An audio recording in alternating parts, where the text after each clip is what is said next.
All right. Okay, so this is my round 1, week 4 update, and just wanted to share some things that I learned this week.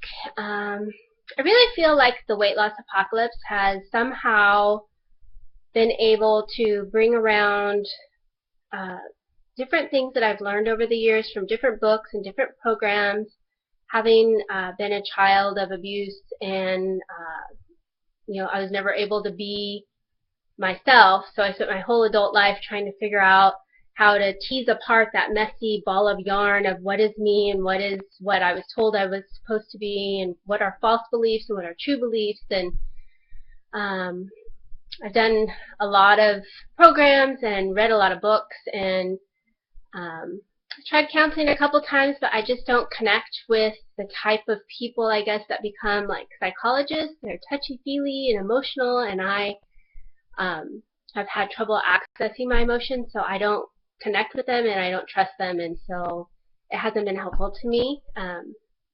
But HCG and the weight loss apocalypse method, mind-body method, and for me also spiritual, because I've been able to re-access and maybe re-enter my spiritual life on a new level, which is kind of exciting. So, I've done things in the past where I've learned a hunger scale, but I didn't fully grasp it, and I couldn't overcome the emotional drive to eat, and so it went to the wayside. I've learned different programs to help reprogram neural pathways that are built on false beliefs so that you can make them on true beliefs and recreate new neural pathways. And the weight loss apocalypse does those things. And I've read lots of things about nutrition, so I have felt confident in my understanding of nutrition for a long time. But it's these other pieces and putting them all together that the weight loss apocalypse seems to be able to help me take all that knowledge that I've had from all these past years of soul searching and put them all together in a nice little package. And I think part of why that is because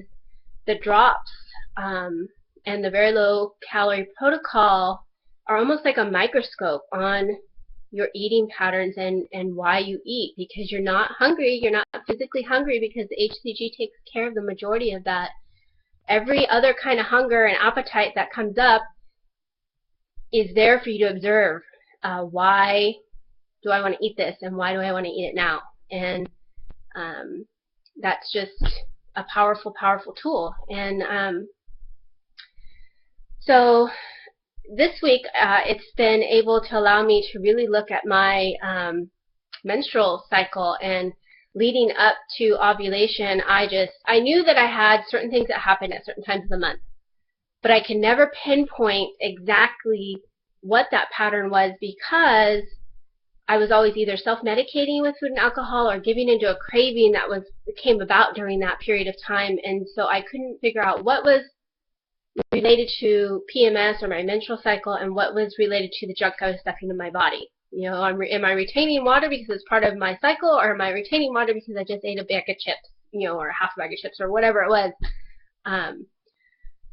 So not eating the junk and going through a cycle has been like mind-blowing to look at what my body really is doing, and then to be able to know that going forward and being able to maximize that. So for instance, I get this immense energy burst and creative outlet, all these ideas fly through my head, and I just have all of these writing ideas and website ideas, and I'm not hungry.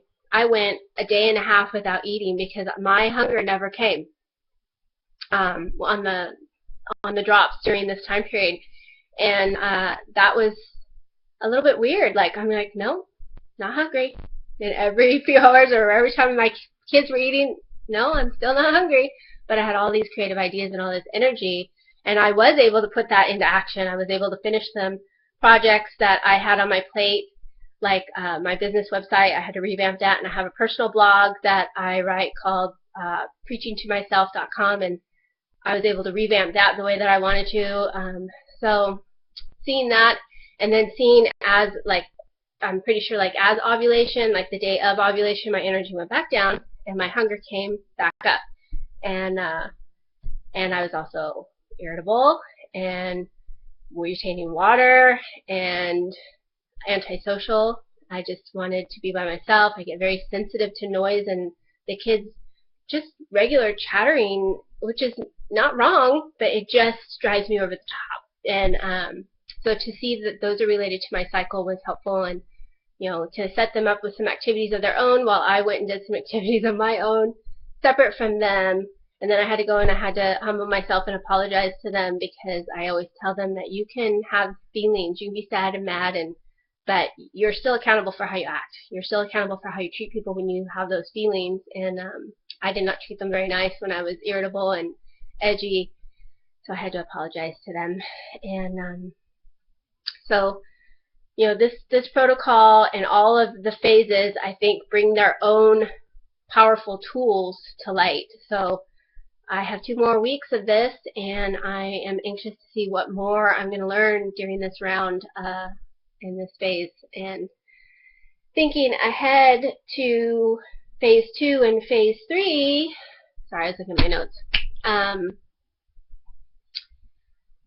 and realizing that I miss eating food. I miss having a full range of options of what I want to eat. Now, technically, I have the same range of options. I am choosing not to eat those things at this time, but I am looking forward to enjoying those things, and I was trying to wrestle it out in my head of, is it okay to want to eat avocados? Is it okay to want to eat even sweets and stuff, and dark chocolate and bread pudding, or those things that I really like? Is it okay to still want to eat those, or am I giving into something else? And for me, what I need to focus on is, am I eating for the experience and enjoyment of eating and the good taste and smells that come with that experience?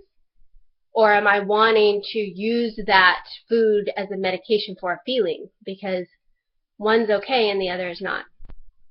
So, phase 2, 2 days after I move into phase 2, which is, everything but sugars and starches, which opens it up for lots and lots of good food, I have an anniversary, and I want to be able to enjoy my anniversary with my husband. And so I've already was thinking about, okay, well, what are we going to have for dinner? What are we going to go out to eat, or am I going to cook at home? And then in phase 3, a little after I start phase 3, it's my birthday.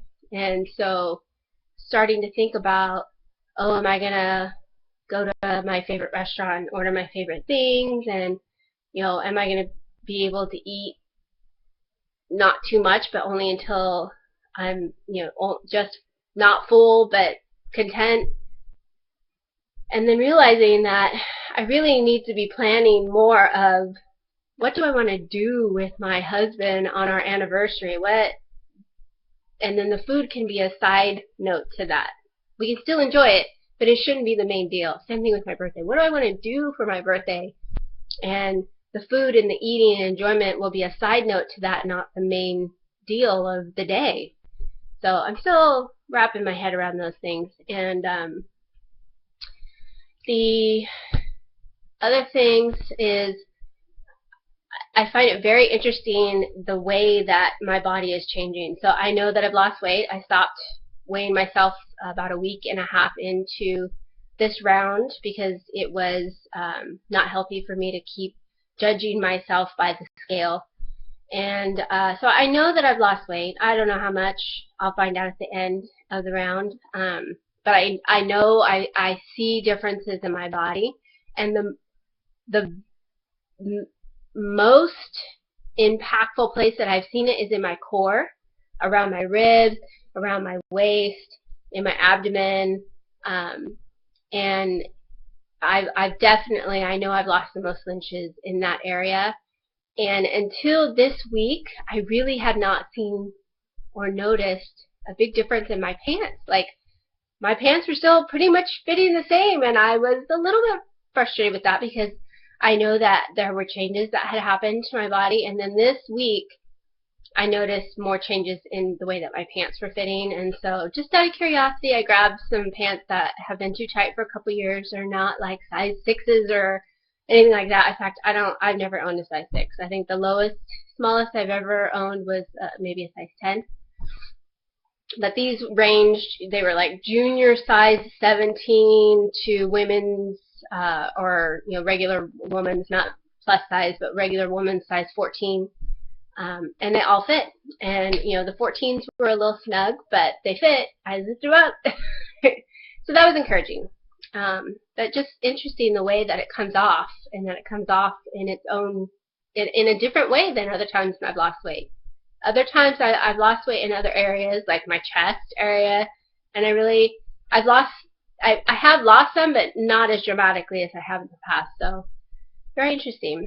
And then I guess my final one is a little bit of proof that I'm changing my mindset about judging myself.